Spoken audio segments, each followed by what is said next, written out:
अच्छा ये बताइए सर कि आपका इतनी लंबी सीरीज देखने के बाद अब लोग लोग हो सकता है फोमो हो जाए और वो लोग बोले अरे यार अभी तक हम इसे गलत समझते थे और यार ये तो गलती हो गई ये सीरीज देखने के बाद ना फोमो होने लगे कि यार अरे यार शिट मेरे से तो ये रह गया मैं इसको गलत समझता था और अब मुझे इसमें सब कर तो अभी मैं चाहता हूं कि लोगों को ये हम थोड़ा बताएं कि इन्वेस्टिंग और ट्रेडिंग में डिफरेंस क्या होता है क्योंकि ज्यादातर लोग बहुत जल्दी इसमें एंटर करके जल्दी कुछ करके निकलना चाहते हैं ट्रेडिंग और इन्वेस्टिंग में फर्क क्या है और एक आदमी को आप क्या सजेस्ट करोगे कि जब अपनी जर्नी शुरू कर रहा है तो उसे एज ए ट्रेडर बनना चाहिए और या एज ए इन्वेस्टर उसे इसमें आना चाहिए।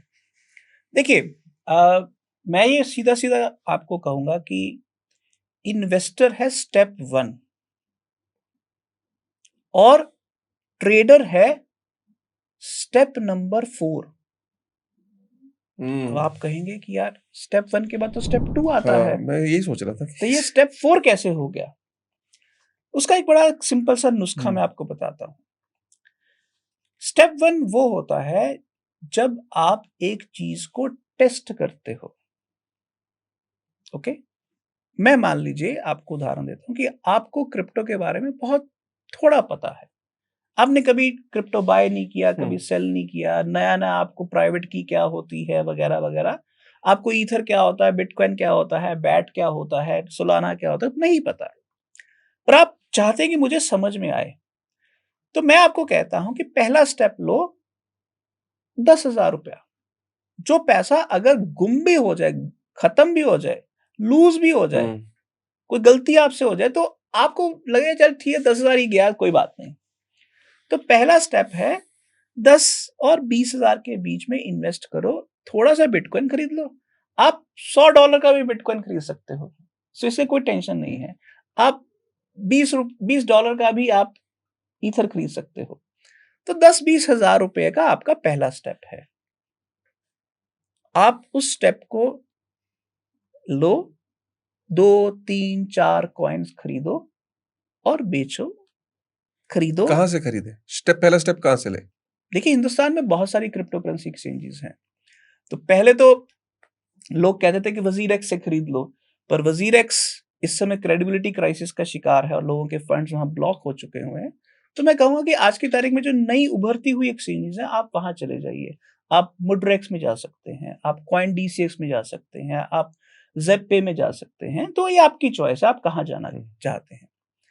तो नंबर 1 तो आप किसी एक एक्सचेंज पर जाके अपना अकाउंट बनाएं और वहां एक्सचेंज आपसे आपका पैन नंबर, आपका आधार, आपकी जो दूसरी केवाईसी डिटेल्स मांगेगी और कुछ मिनटों में आपकी रजिस्ट्रेशन कंप्लीट हो जाएगी। जैसे ही आप वेरीफाइड क्लाइंट बनते हैं, आप बाय सेल कर सकते हैं। नंबर 1 तो ये। पर शुरुआती पहला स्टेप 10 से 20,000। अगर ये स्टेप आपको ठीक लगता है तो स्टेप 2 पर जाइए। तो आप फिर लाख से 2 लाख तक जा सकते हैं। और अगर मान लीजिए आपको लगता है कि आप सीधा लाख से 2 लाख पर नहीं जा सकते हैं, तो हर महीने 10 से 20,000 डालना शुरू करिए। तो ये है स्टेप 2। अब यहां पर आके आपको बेसिक्स तो समझ में आ चुका होगा। तो अब आप थोड़ा-सा और बेहतर होंगे और आपको अब प्रॉफिट, लॉस, कैसे कौन-सा एसेट परफॉर्म करता है, वो काफ़ी समझ आना शुरू हो जाएगा। तो आप अपना रिस्क प्रोफाइल थोड़ा-सा और बढ़ाइए। लाख से 2 लाख के बीच में जाइए। फिर स्टेप बड़ा है, फिर हो सकता है 10 से 20 लाख या आपके पास अगर ज़्यादा पैसे हैं तो उससे भी ज़्यादा। तो ये स्टेप 3 है।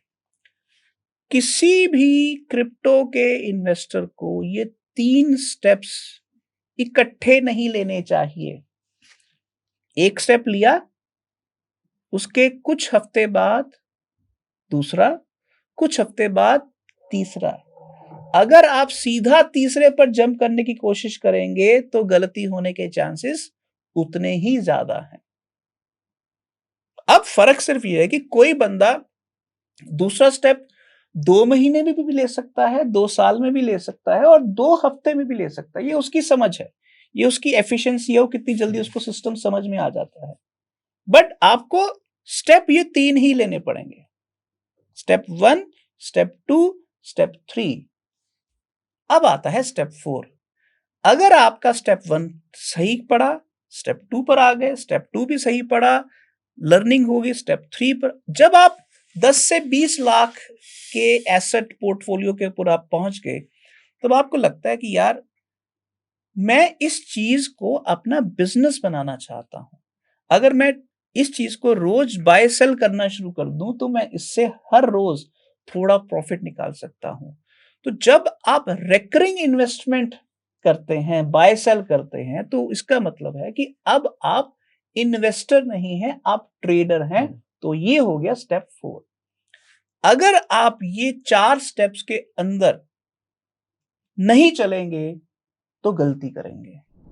और मैं अपने इन्वेस्टर्स को, अपने जो लिसनर्स हैं उनको ये भी कहना चाहता हूँ कि अगर आप के साथ ये भी हो सकता है कि पहले स्टेप में ही आपको संतुष्टि मिल जाए, कि आप फर्स्ट स्टेप में ही हैप्पी हैं और अ, आपको स्टेप 4 पे जाना ही नहीं है, कि मुझे ट्रेडिंग करनी नहीं है, मुझे तो एक जनरेशनल वेल्थ एक्युमुलेट करनी है और ट्रेडिंग करनी नहीं है और रेयरली कभी बाय सेल मेरे को करना है, तो वो भी आपके लिए it all depends upon I think the choice that you want to and what is your goal that you are looking at. Because हमने कई बारी लोगों को देखा है कि अपनी जॉब्स में और अपने ज़िंदगी की जो आपाधापी है, उसमें हम इतने व्यस्त होते हैं कि हम इसमें इतना टाइम नहीं दे सकते। बिकॉज़ बहुत लोगों को मैं यही कहना चाहता हूँ कि अपने एक्सपीरियंस के बेस पे कि trading is a full time job. It is not a part time job at all. हमें ऐसा लगता है कि हम ट्रेडिंग करके अपने गोल्स को अचीव कर लेंगे, करते हैं लोग, लेकिन उनकी परसेंटेज बहुत ही कम है।